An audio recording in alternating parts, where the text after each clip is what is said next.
Welcome, guys, to the Monarchy podcast.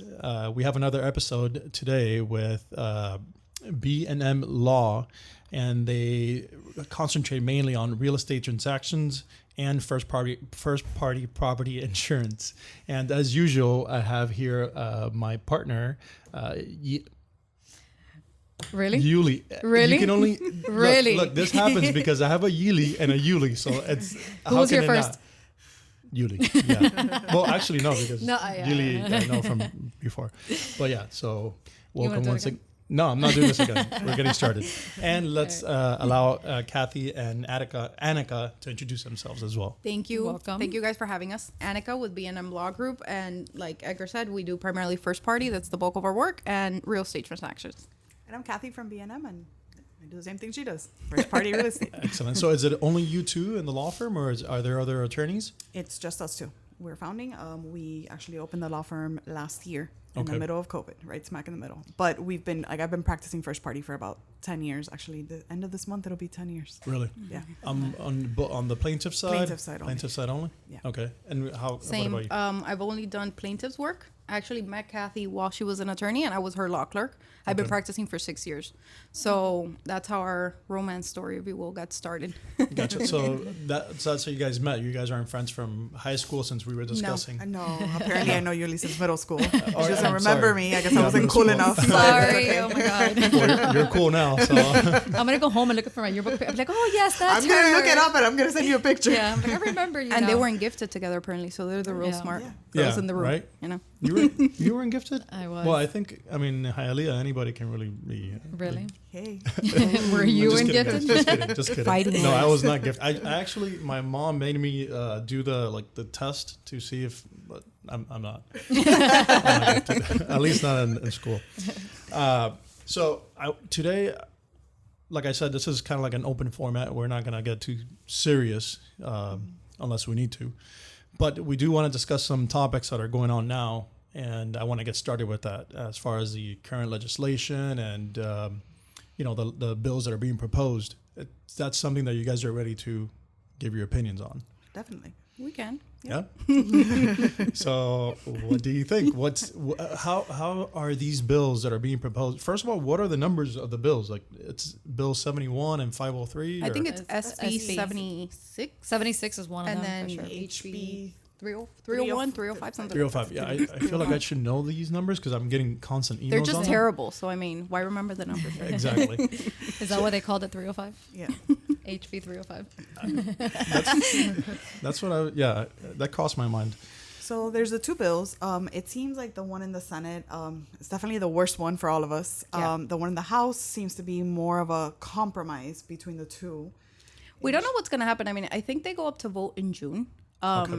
But there's going to be a lot of changes, I think, to the way that we do business, whether it's, PAs, public adjusters, vendors, remediation, mitigation, mold assessors, and attorneys, because it does place some limitation on the fees, on the ways that you can get business. I know that for public adjusters, one of the things that it mentions is the way that you get business, what you can or cannot do. It seems a little harsh, in my opinion, in where even giving out a business card can be seen as soliciting a client. And it's a $10,000 fine. Which is crazy. Yeah. Wait, before we get to that, so you said one is in the Senate and one is in the House, Correct. right? So and excuse my ignorance, I probably should know more about this, but does it goes through the House first? I think they're just both propositions. They have to pass their respective chambers. Okay. So the House has to pass the House, and then I think both people have to agree, or both houses have to agree, and then ultimately Governor DeSantis would either sign or veto. It's just one is being proposed by the Senate and And one is one being is proposed by the proposed by the House. So the House. SB is the Senate and the H Exactly. is the And House. most of the time, just what happens is that both entities have to reach some sort of compromise, so it's not too stringent or too unfavorable, and then the more, I guess, the better version, if there is such a thing. Yeah. Yeah. So I think that's my worry, that it can be completely vetoed, right? It's there has to be a compromise of some sort. So what are going to be those things that, and I know you guys don't know, but I'm just Like thinking what out could be? loud. What could be What could that? be those things that will remain, or the ones that we're going to compromise on? Do you have an idea? I mean, it seems to me that now, at least on our side, For sure. Much like the AOB law, now we're gonna for homeowners, we would have to send a 10-day letter, just the same. We have to send a demand, which is something that we were talking about, because inclusive in that demand, they also want a demand for attorney's fees. And I mean, pursuant to, we're not entitled to fees pre-suit. So how does that work? You know? Yeah. But they're asking for that. And then the amount, whether or not the insured will be able to recover attorney's fees in litigation, depends on how much you recover on that initial demand. Correct. So that is going to, I mean, basically the PA estimates that we receive need to really be right 100% on point, because it's all going to depend on how much the insured recovers. Yeah. So that's one of the big. That's one of the big things. Another big thing that they're doing is they are doing the ACV, so the actual cash value, specifically for the roofs. Now, this is a big deal because some lenders require RC, right? So the replacement cost in the policies. What's going to happen when now the insurance company pays only at ACV, right? Is the lender going to accept that? Are they going to have to go on forced placement because there's no other alternative? Yeah. Is there going to be an endorsement? Can the insured pay a little bit more to get RC? Who knows? These or is are the things. insured going to be stuck with the remainder of the of the Correct. repairs? These are things that I think the legislature is not addressing. But we don't really know how much they're gonna peel away. I'm sorry, how much they're gonna peel away and kind of leaf back to actually go into law. I think we're following. I know FAPIA gives great legislative updates almost daily. I got an email from FAPIA, which is really good. If anybody is interested in kind of keeping up to date, that's like a really great resource that they have to kind of just keep you in the loop as they peel more layers, kind of like an onion. They say, okay, well, this doesn't work. I'm going to peel away, or I'm going to add. We just have to kind of stay tuned. And this is the importance of voting. I'm sorry, I hate to bring it up, but really vote and, you know, write to your Congress people and become involved, because nobody really knows how impactful this can be until you have a claim.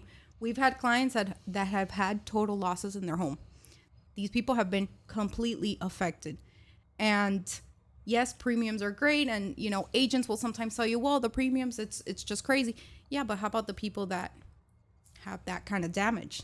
What are they going to do? You know, what's going to be their recourse, especially in Florida, where there's so many hurricanes and roofs and whatever. It's also going to be more difficult for them to get coverage through Citizens, for example. Now you can only get Citizens through the proposed legislation if it's 20%, right? 20%. Yeah, so no other insurance carrier. Right. No other carrier. The difference has to be 20%. So, for example, you have to get quotes from different carriers for you to be insured with Citizens. You either have to get 3 people to turn you down and just say, I'm not writing new business, whatever that is, or you have to have another proposed quote, and that quote has to be 15% more expensive than the Citizens quote that's being proposed for you to be able to get insurance with Citizens. But now they're raising that to 20%.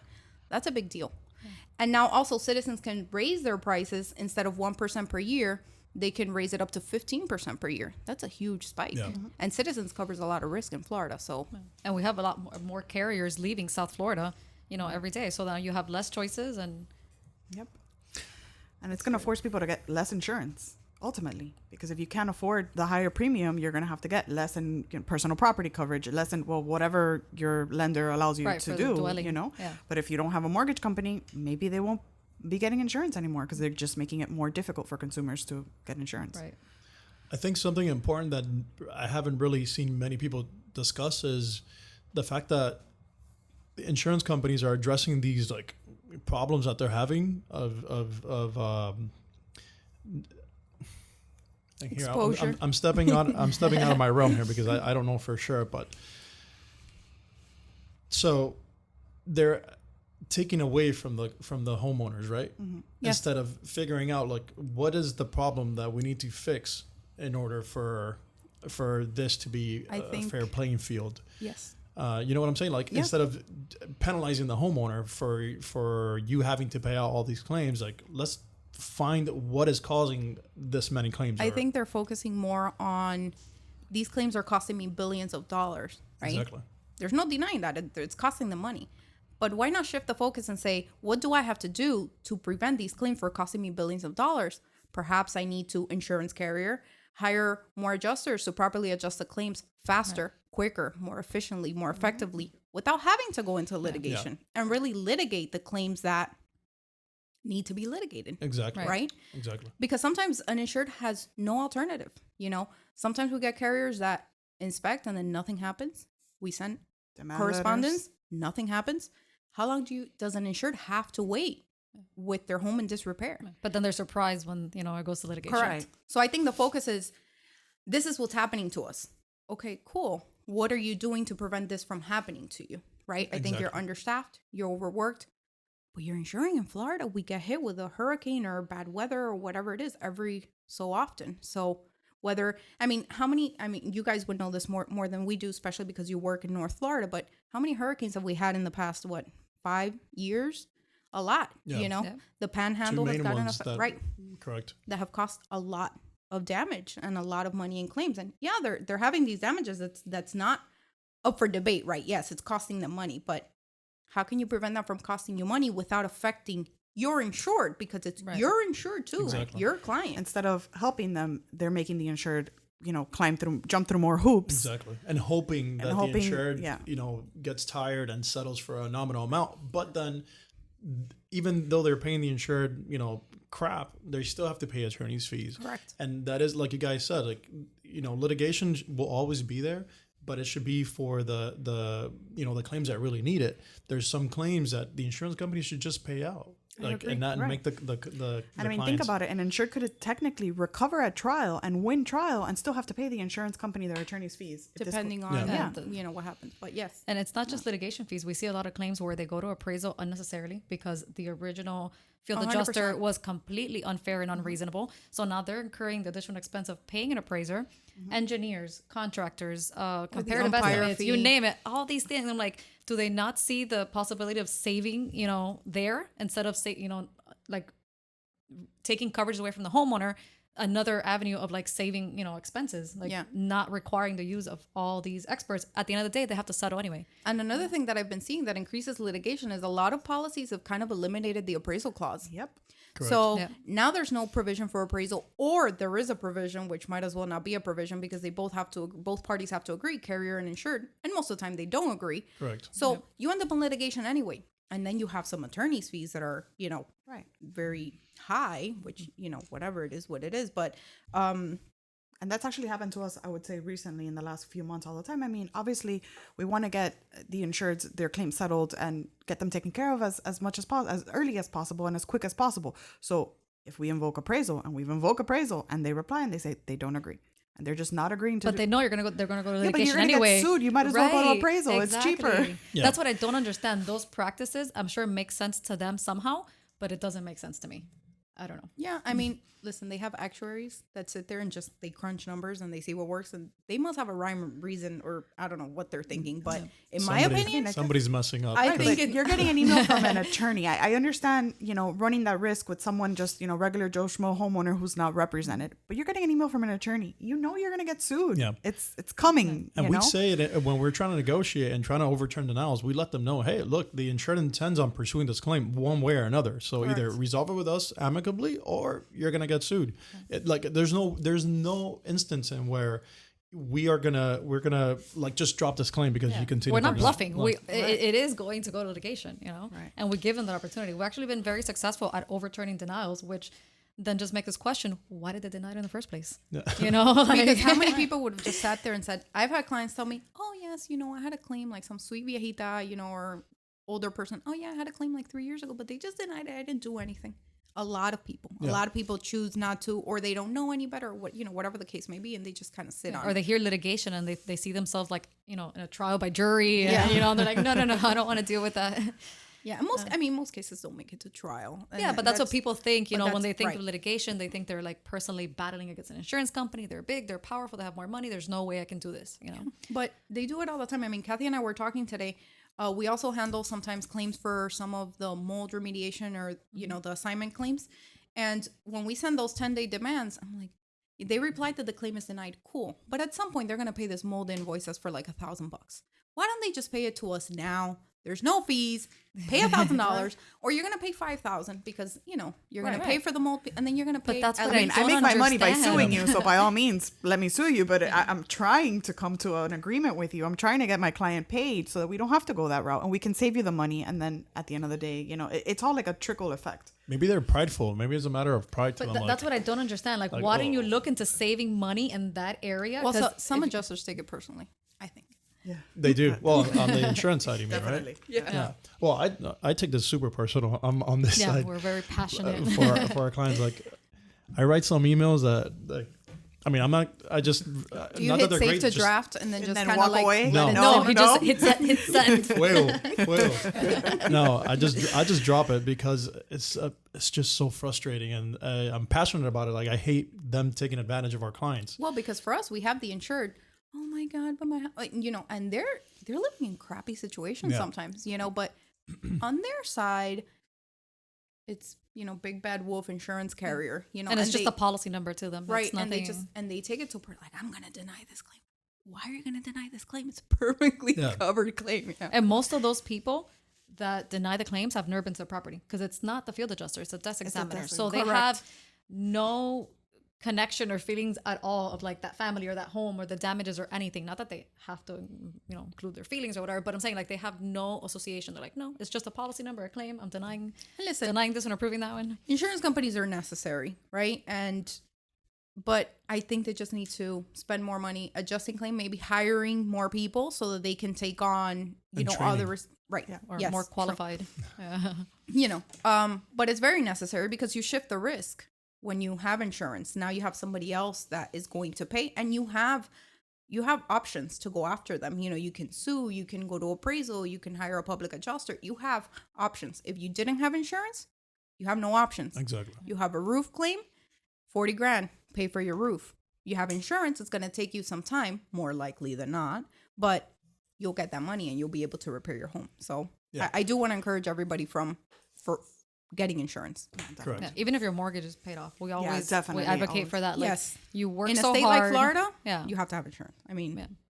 And if you Yeah. are without insurance, and I know people that haven't had insurance for a couple of years, they decide they want to go back, they can't get insured. Right. No, No. they just won't take them because they've been uninsured for so so long. long Yeah, that the gap. nobody will take them. Yeah. Yeah. So if anybody in a high position is watching this, and I hope that you are, just stop crushing your insureds, your homeowners, and instead focus on what the problem is and attack that. Not the homeowner that's only paying your premiums, Correct. and buying your services, and then you're not providing it to them. So stop crushing your insureds and focus on the problem, attack that, and I'm sure that it'll work out in the best interest of everyone, not just the listen to insureds, both but sides of the carrier. stories. Exactly. Don't just listen to the carriers or the people that they're going to present or their evidence, or insurance agents, I'm sure, are pushing hard because they're having a hard time selling. It's the truth. I mean, the market's tough, but Yeah. listen to insureds, listen to people that have had claims, listen to public adjusters, listen to attorneys, listen to everybody, and then find some way to make it work. And at the for end of the day, everybody. they're going to save money anyway. Exactly. In the meantime, we'll all be at the edge of our seats until waiting to the end of Waiting summer. to see what happens. Before we get away from this topic, what can the average consumer or policyholder do to help the cause?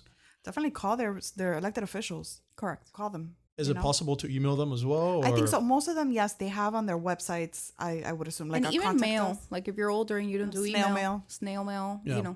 that We works. can share the FAPIA link that we have. We can share With the it. insureds? Yeah, with the insureds. Okay, Yeah. let's do And that. they can Let's do that. fill out the information. It'll automatically send them a We message. can send it to all of our clients. Just Yeah. shoot an email blast.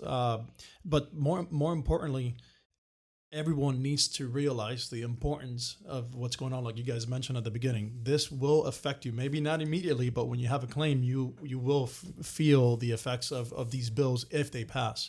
So let's make sure that they don't. It'll take you like 5-10 minutes to write a quick email or make a quick phone call, whatever it is, but it needs to get done. If you own a property, if you own a business, if you plan to own a property, this is a service that's going to serve you well and the community well. So let's make sure we. And I think what people may not understand is that even if all these bills pass, your premiums will not go down. They will not- continue Exactly. to go up. You're not going to save anything Thank because you. they passed Yes. these Because these bills. people think my premiums are going to go down, but premiums Never, Never. guys. Never go down. They're not your own homes are only getting older. Never. Yeah, let's get this little section here on the podcast and then rewind it and replay it, all right? Because it needs to be, Never. like, we need to highlight it and actually make like a snippet of it. I'm Your serious. premiums all will right? All say never it at the go same down. time, everyone, 1, 2, All right. 3. Wait. We are we gotta saying? coordinate. We gotta coordinate. Premiums will never go down. If these bills pass, Your premium will never go down. Yeah, they never will. They will actually increase every year. Historically, premiums have never gone down. They just increase every year. Sometimes less, sometimes more, but they always go up. So, And the reason I mentioned that is I'm on an app, the Nextdoor app, for like my community. And then I see people on there, like once in a while, they'll share something like asking for like an insurance agent or a quote, whatever. And then you get people commenting and then it'll be like, oh yeah, premiums are going up. And then somebody will blame it, of course, on claims. Oh, because of all these claims and this, that. Like those people probably would support these bills because one, they've never experienced a loss in their property or know anybody, they haven't had to go through the insurance company and, that struggle.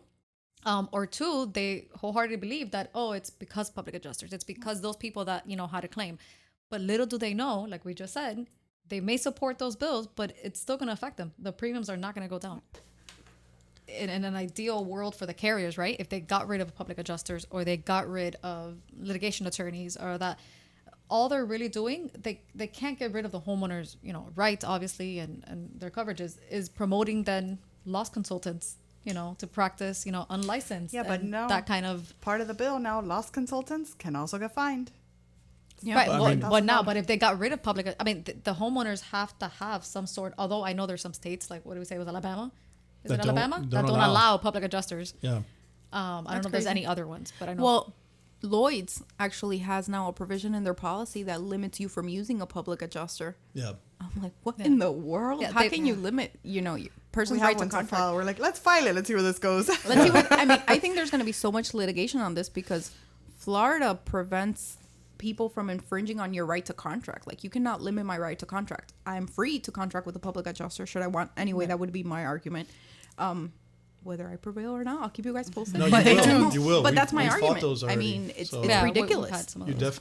definitely will. We sign them up and we adjust them. They point us Yeah, to the of provision course. and we tell them, we're like, yeah, I know, but you can either deal with us or you're going to deal with an attorney. Yeah. And a lot of times it does go to attorney, but we've had those instances where we But this is they were able to newer, resolve. so I'm sure there's going to be a lot of case law on this as litigation starts to, to go forward, Yeah. and there's going to be some appeals on the issue and stuff like that. So that's something else to kind of keep an eye out and see where it goes. Yeah. And we've actually had adjusters tell us that they'd rather deal with us than the homeowner. Well, I mean, we're Interesting. very pleasant to deal with, unless Oh, you're, yeah. you're effing with us. Yeah. Not to Yeah. Then curse. Edgar will send you an email like, But imagine dealing with a homeowner who's completely ignorant to the topic and everything and having to, as a field adjuster, having to explain everything versus talking to another professional where it's like a just 2-minute easier. conversation, right? Instead of a whole educational, conversation with a homeowner. So they much rather deal with Monarch for sure. there's Yeah. some difficult clients. Yeah, no, we have those too. But you know what we do when we get difficult clients? We kind of double down on them in the sense that, oh, you're difficult. You need like constant update and to be on the phone. Yeah, extra Well, love. We're gonna call you every single All the week, time. even if there's nothing new. We're just gonna let you know, hey, we're here. To the point that they're like, stop calling. Exactly. Me. Yeah. I got it. Nothing's Exactly. happening. Yeah. Exactly. That's a strategy. Oh, it's a difficult. All right, then we're gonna double down on it. Yeah. And it turns out pretty well. So, and as I said when we went off air for a second, I kind of just jumped in, but I do want to give you an opportunity to introduce yourselves and talk a little bit about your firm and your process. So, here's your chance. Here we go. All right. So I am Kathy Barcelo. And like Anika mentioned before, I have been practicing. Well, I've been barred since 2012. So I guess it's been 9 years, not 10. I misspoke. But I was working with first party firm since I was in law school. So I've been doing this for 10, 11 years at this point. That's all that I've ever done. And then at one point, yes, Anika was a law clerk in our office. And over the summer, things just kind of organically They happened. I love my previous employer to death. The place is We family. met, That place we is fell in home. love. We met, we fell in love. It just kind of worked out. We took a long walk on the beach, and here we are. And it just kind of organically happened over the summer in the middle of COVID. And Yeah, honestly, for me, I mean, Kathy and I had been talking about it like, hey, maybe one day. And then COVID happened. And for me, it was time to return to work, but I have a small have a 3. He's going to be 3 now next month. So I said, I'm just not quite ready to go back to work full time and send him to school. So I said, Kathy, let's do it now. Like, forget about our future plans. Like, I'm ready. I'll work part time and, till kind of things start picking up, whatever. And honestly, we've been very blessed and fortunate. I have been doing this as an attorney for 6 years and as a law clerk for 2. So like in the field for 8. And, I've had contacts and stuff like that. So we just kind of took off and everybody has been super supportive. Our friends kind of like, hey, tropical storm passed. I have a roof issue, or hey, I have a friend. And just when people know that you're kind of doing this for yourself, there's just like a way, or they just recommend you for whatever reason. So we've been very busy. We're super fortunate and blessed, and we just kind of took off. We started little by little, but like in November after Ada, we were like, okay, that's it, full time. Yeah. So anyway, I sent my son back to school, and at that point we just kind of started going. But not everything was bad in 2020 for us, which is amazing. And it's hard, but honestly for me, and I know we talk about it all the time, best decision ever, because we're moms, so we have more control of our schedule. We work more, I would say. Definitely work more and harder than I've ever worked in my entire life. Because we're filing lawsuits at 11 o'clock at night, right? Yeah. But it gives us the flexibility to kind of be our own boss and do what we got to do and take on the cases that we want to take on, that we feel strongly about, have more control. And we get to help people. I'm like you, I'm super passionate about this. I've always done plaintiff's work. I like to say I do God's work, because I feel very strongly. She sends Anika emails too. Every time I'm like, hey, that person, they need an Anika email. Mándaselo. I send an Anika email because I feel very strongly. So anyway, everything has been great. And like I said, not everything was bad due to COVID. So here we are. And we're happy to be here. Thank you guys for having us and kind of like just chatting about the changes and about ourselves and giving us the space and the time to get to know each other. Congratulations. Thank you. Congratulations. I know sometimes it's hard to get started, but that's the hardest part, actually, just getting started. Definitely. So like you said, once you go through it, it's very rewarding. Yeah. So I look forward to seeing you guys grow. Thank you. Or you ladies, sorry. Grow and do more of this. And I know this question might be a little bit premature because you just started, but what makes your law firm different than anybody else's? I like to think, definitely the personal touch. I have always been a big proponent of knowing my clients and talking to my clients and knowing my cases. I don't jump to the courthouse. I don't race to the courthouse, like I said before. If I can get you, even though it's not making me money, but if I can get you taken care of and settled and whatever pre-suit, you know what? Tomorrow, a week from now, a month from now, 6 months from now, hey, your neighbor's going to come and tell you that they have a claim, and you're going to say, you know what, Kathy helped me. And she, and you're going to refer. And to me, that is the best like business that you can do. The best practice that you can have is, so that personal touch to me is huge. Personally. Yeah, it's good service. I like to talk to all the clients. Every time, I'm not going to say on air, every time a client calls, I will pick up the phone because it's virtually impossible, right? But we schedule phone calls and we schedule conferences so people are informed of what's going to happen. Yeah. Before I take a case into litigation, sometimes I spend an hour on the phone with that client, letting them know what to expect, answering questions, letting them know what a deposition is, what discovery is, what mediation is, so that they know what to expect. It helps me. It helps them. They're comfortable. And I don't have a phone call every week like what's going on. We tell you this is a lengthy process. And I really pride myself in that. Our goals, our business goals are, we want to be big, we want to grow, but we don't want to be ever too big where we can't service our clients the right way, right? Or we can't fully oversee what's going on. Obviously, delegating is huge, and we do. I think within the next, if we keep growing at the rate that we are, within the next year and a half, we'll probably hire an associate. So that's that's good. But we definitely like to personalize every case and develop a litigation strategy for every single case. And the only way to do that is if you're able to talk to your clients, know what's going on, and kind of plan it out. So that's what makes us, I'd say, that's who we are. I don't know if we're different, but I think it's a good thing to practice this way, and that's kind of what we preach and what we want to stick to. So, as you ladies grow, we understand. We understand. It's a term of art. You're fine. As you we grow, are the minority. I know, right? But I feel okay. I feel okay around strong women, so I'm used to it.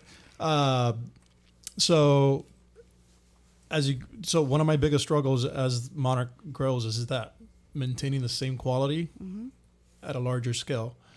So I've just finding that balance. And again, I'm in my head. That's why I go for I pause for a little bit to try to see how I put these things into words.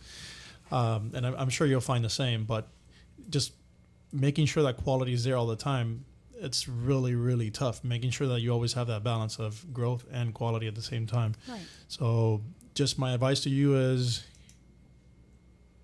make sure that that quality is always at the top. Right. Yep. No, Be- definitely. before Priority anything. number one. Yeah. Quality. We always say that quality over quantity. Yeah. We could, at this point, we could probably be twice as big. April 16th is going to be our 5th year. We could probably be twice as big if I was, less quality driven and more quantity.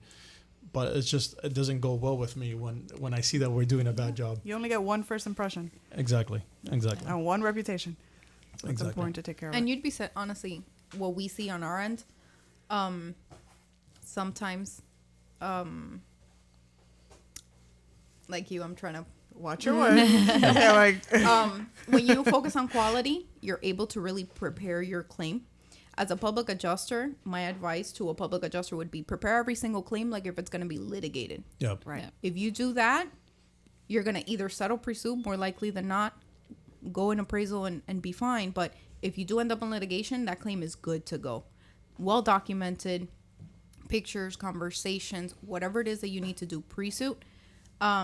And when you don't focus on quality, sometimes that's just not there. Yeah, documentation.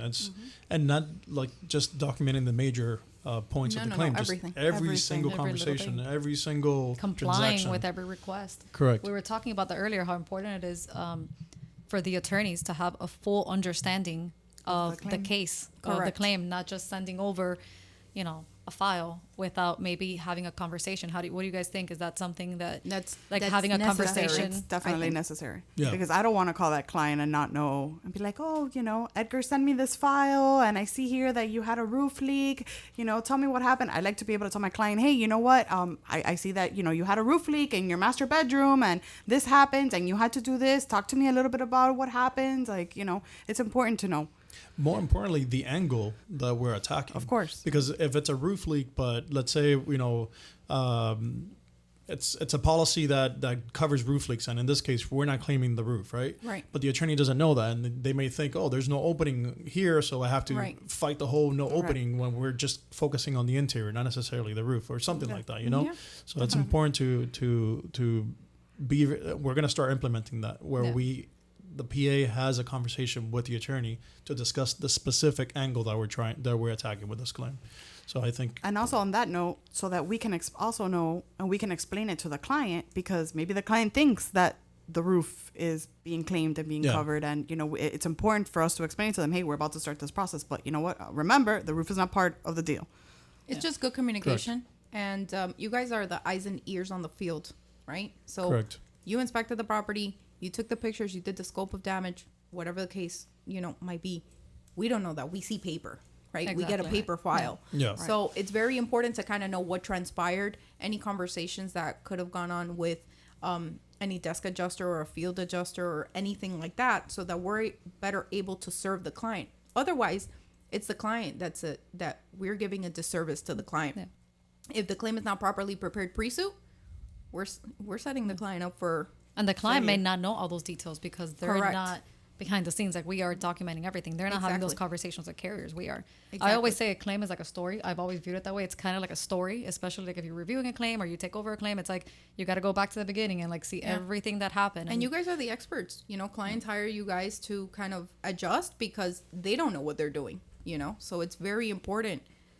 My advice to you guys would be yes, communication with the client and obviously with the attorney is crucial so that everybody is on the same page. Right. Correct. So that every story has a happy ending. Yeah, and I'm glad you mentioned that we're the experts, because I had, not me personally, but one of the adjusters, an attorney that we no longer work with, reasonably, they're questioning the damages specifically, or how we prepare the estimate. I would never question an attorney as to the law, so I would ask that the attorney does not question us as to the damages and how we prepare the estimates. And yes, I know there's a bunch of PAs out there that don't really know what they're doing, or that they don't know how to prepare estimates, But that's not our case. Like when you're dealing with Monarch, you're dealing with the best. So don't come and just don't. So, but yes, we are the experts. But Tell us how you really feel.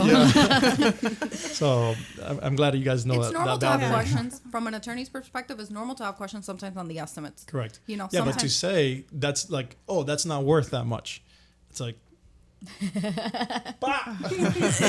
right. So we will have questions on estimates all the time and say, hey, what happened here? Tell me what rooms were. I mean, I can read an estimate, but Right. you guys saw the damage, right? Yeah. So I rely on whatever's there. That's what I'm claiming to the insurance company.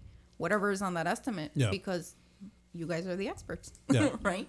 You guys saw the damage. I'm filing the lawsuit. Yeah, and you could see that the rooms and an estimate, but like I said, sometimes you need that backstory of Yeah. why this damage in this room led to the damage in this room, or this room is it continuous flooring? Sometimes is it's it because whatever? continuous Like, flooring, exactly. or the plumbing is it's on the other side. It's like a Right. bathroom, and then you have a bedroom, and you have to tear down both sides to Yeah. get to the plumbing. So So that's that might why. not be right. It That could might not be why is the clear in an bedroom estimate. Exactly. question, I just thought of something. Have you had success with the 10K water limit claims and going beyond it for not unrelated but indirect damages? Because that limit is pretty specific to just direct damage. So right now we're fighting that really hard because there's indirect damages such as continuous paint, continuous flooring, things of that sort that the limit should not apply to. It's really hard to overcome so far. Yeah. A good way to do this that I've seen would be with like cover L&O. So law and ordinance is kind of like a good way to, I don't want to give away all the tricks, but Yeah. L&O is it helps. But really it depends on each policy is different. So Citizens reads a very specific way, Yeah. but there could be other carriers. So you definitely have to look at that policy language and see what it says. It's something that's newer. I think it started like 2-3 years ago, something Correct. along those lines. So far it's been pretty hard. We have a few that we take on and we Yeah. file and we go at it. With the insurance company. Yeah, no, because again, that's true. That limit has been for like 2-3 years, Yeah, but it's been recent. the more I read it, and obviously it varies from policy to policy, but the more I come across it, I'm like, shit, this doesn't really apply to this type, like indirect damages. All of this is discussing is just direct damage. Right. So it's open to interpretation. It's just, I Well, guess it's for yeah. the courts to So decide. many damages. Yeah. So it's newer. It's not something that has been going on for a long time. 2 to 3 years is not a long time because a case makes it through litigation for 2 to 3 years, and then depending on the outcome, it can go up to appeal, and you could be another like a year for an appeal Yeah. to come down. So it could be 4 or 5 years before we really know that there's good solid case law on a particular issue. correct. And by So- then they change the policy language. Right. By then they're like, oh no, this is not working. Let's Just when you guys got used to sending everything to appraisal, now it's like, Yeah. wait, both parties must agree. I Yeah. don't agree. and we don't agree. We don't agree. We would never agree. But we're going to pass legislation that says that when you send us that 10-day letter, I can force you to go to appraisal, even though my policy doesn't say that you have to go to appraisal. Yeah. Yeah, so that's another part of it. Yeah, it's frustrating, but when there's a The will, things there's a you deal way. with. So we Yeah. all every year, we sit around, we wait, and whatever passes, then we're always gonna find a way to Listen, overcome they always that. try to make it hard for us in this Yeah. field. They always going to try to make it hard for us because we fight against the big guys, and they're always going to try and find ways to limit us or to restrict us. But there's always going to be loopholes. We're lawyers. Right. I mean, it's just kind of the way Yeah. of the world. So we'll figure out a way. And we're There's not a- lawyers, but we rely on you guys, on you ladies or guys. There's a phrase figured it out. understand in it. Spanish que dice que ¿cómo? En que inventó la ley, inventó Inventó la la trampa. Yeah. Yeah, So- Aaliyah in the house. See? So it translates to when there's a will, there's a way. It sounds fancier. So, do you consider yourselves aggressive attorneys in the sense of fighting a Define claim? aggressive. Define Objection. aggressive. I would say basically not taking no for an answer. Yeah, Yeah. definitely. We litigate claims to the end if we have to. And that's fine. Always giving the client the best service and thinking about what's in the best interest of the client. And we like to work as a team. So everybody will always be informed kind of on what's going on. And that's kind of how we like to lead our practice. So, Yeah. but if we take it on. And I Balls to the ask, wall. I ask because I've worked with attorneys whom I no longer work with, of course, that they like what I like to refer to as low hanging fruit, like the easy Oh, I cases. mean, I like those too. Well, We all I like like those, those, don't you? yes, Are you but saying? they stick to those only? Oh no. So or the one when the hard ones come, they're like, oh, I don't know. Let's settle it because this and that. It's you could tell that they're not. I mean, sometimes trying. you need to settle it. No, but, I understand. But There are cases where at the end, when in a deposition, something comes up that hey, shits by the way. case. Right? Yeah. I Yeah. understand that 100%. But there are other instances where you can overcome certain You can, roadblocks. definitely. So, Of course you can. So you guys are fighters then, To the end. to the end. Where we come from, when Yeah. we were law clerks and young lawyers, we fought to the end. We fought to the end. Set it for trial. But set it for trial. Okay. Yeah. But they're offering 10,000. I don't care. Set it That's for not good trial. enough. Set it for trial. So Set it for trial. You guys worked for the same firm before? Yeah. Yeah. I won't ask you the name, at least not on air. no. It's okay. I love it. My place is home. So I want to get back a little bit into, well, not get back. We haven't even touched on this. The forced place policies and litigation and case law or laws in general. Where the homeowners are not named insureds and Depends on the carrier. I think I know where you guys are going with this, like how to recover when the money comes in, like who's entitled to what. well, actually specifically litigation, like being like, are they able to file suit? I know there's some Depends carriers on where the you carrier. can't Depends even on the file carrier. suit. Depends on the policy. Some of them, they're additional insureds named on the policies. Sometimes they're not. When they're not, they It's fight very, it. very, very But different. but they're not named on the policy. But then they send the insured, or not the insured, the homeowner, correspondence, and they keep them like it's a slippery slope. And because then they you can act argue when that they have interest in the property, Right. right? Because Yeah. they're on title. And So they're the homeowner, but they're not the insured, but they're paying the premium. right. correct. So it's It depends on the carrier. We've had a lot of success, and I don't really like to have names out there, but Yeah. we've had a lot of success against one specific carrier because they are very good about naming the homeowner as an additional insured, and that's just it's easy because Yeah. they're an additional insured, so they're entitled to damages. I'm sorry. So Yeah, there's 2 or 3 specific ones. I won't mention the names, but I think there's something happened recently that there was case law where basically you can't recover from them. Are you guys aware? No, honestly. no. I mean, honestly, the bulk of our work is not with force placed policy. We have a few. We've been successful. We've been able to settle them out, no problem. And those are fine.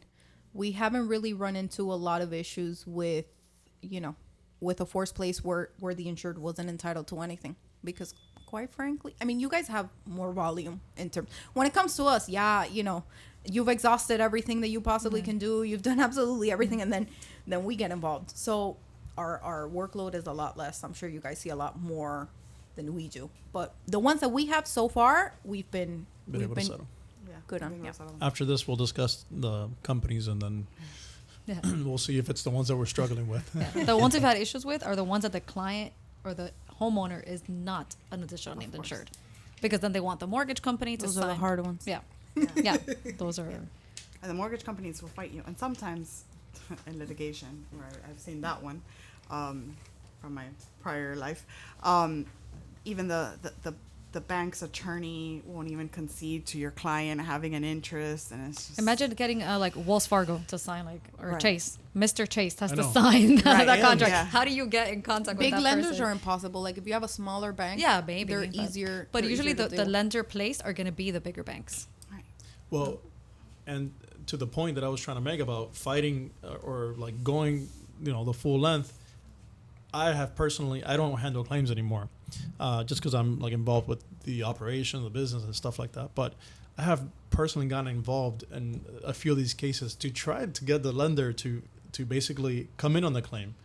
I haven't been successful, but we're actually working with one now where an attorney from that company reached out to us, and they let us know like, hey, you're not involved, but let's see if we could get this resolved. Right. So I mean, ultimately, they have an interest in the property. Right, it's in the best Yeah. interest It's in of best their interest. homeowner. You just gotta find the right person. Why that's wouldn't willing they to- want to get paid, right? If I'm the bank, I'm like, come on, I want to protect my interests. I want the homeowner to repair and, whatever. Well, the problem is that it's when you're talking to a person there, it's a person that works for that bank, and it's like literally a nobody. It's like a robot that you're talking to. Yeah. It's like somebody in a dark room just kind of answering. Exactly. Like, okay. And I don't think it's one single person that can sign that contract. You're talking about a large, bank or corporation where probably it's a team, a legal department or something that's just, it's going to sit there in a list of things to do while somebody's roof is, falling apart. Circling back to advice for insurance, get insurance, guys. Don't go on lender-placed insurance. You're doing yourself a disservice. Yeah. Compren seguro for my Spanish speakers. Asegura lo tuyo. Yeah. We trademarked a phrase. Right there. Claim what's yours. Claim what's yours. So reclame lo suyo. Reclame lo suyo. Well, that's our Spanish. Well, there you go. Yeah. Because you are at the mercy of the bank when you're on lender-placed policy. Besides, you're paying a huge premium. Sometimes it's $6,000, $7,000, $8,000, and you have no say, nothing there. You're at the mercy of the bank. So if you're gonna pay, you might as well pay and be the main named insured. Yeah. Exactly. ASMR now. ASMR. He used to test the mics before with the ASMR. The sounds. Yeah. Like I love those videos. Yeah. I just watch people squishing. Yeah. So we just heard. Is there anything else? Any other thing that you guys want to touch base on? Any other tips that you can offer homeowners or us as public adjusters? For cases going to litigation. I think we kind of went into everything. Prepare your files. Document. Vote. Okay, very important. Vote. Write to your Congress people, and just become involved, because you never really know how bad it is until it affects you. Hasta que te toca. This is our Spanglish version. Y cuando te toca, prepárate. So. Cuando te toca, primero llama Monarch y después, hablamos con BNN. Well, thank you guys so much for coming on and reaching out to us. I really appreciate it. And this is, we're going to do it. Oh, okay. I was like, I'm not closing out yet. Okay. I'm just thanking them before we hit them with the rapid fire. And actually, I'm going to allow you to, present the rapid fire. Do the rapid fire? Have you ever done it before? I don't know. I don't remember. First time for everything. Primera vez para todo. Aquí vamos. So we like to close it out with a little rapid fire, just to kind of on a lighter note and get to know you girls a little bit more. So the first rapid fire we have is, when you're not working, how do you like to spend your time? Go, Kathy. Go what? Oh, I thought you said go camping. No, I'm like, go, Kathy. Traveling, but that's feels like a weird answer to say during these times, because definitely haven't been traveling. I've been home Netflixing. Travel channel. Traveling. I'm a foodie, so going out to dinner, having a nice glass of scotch when I can, and we have my calendar if you. Speaking her language. With a good time. I have a stash in the office. Okay, well, hopefully soon we'll be able to do all those things again. I know. Some of us haven't stopped.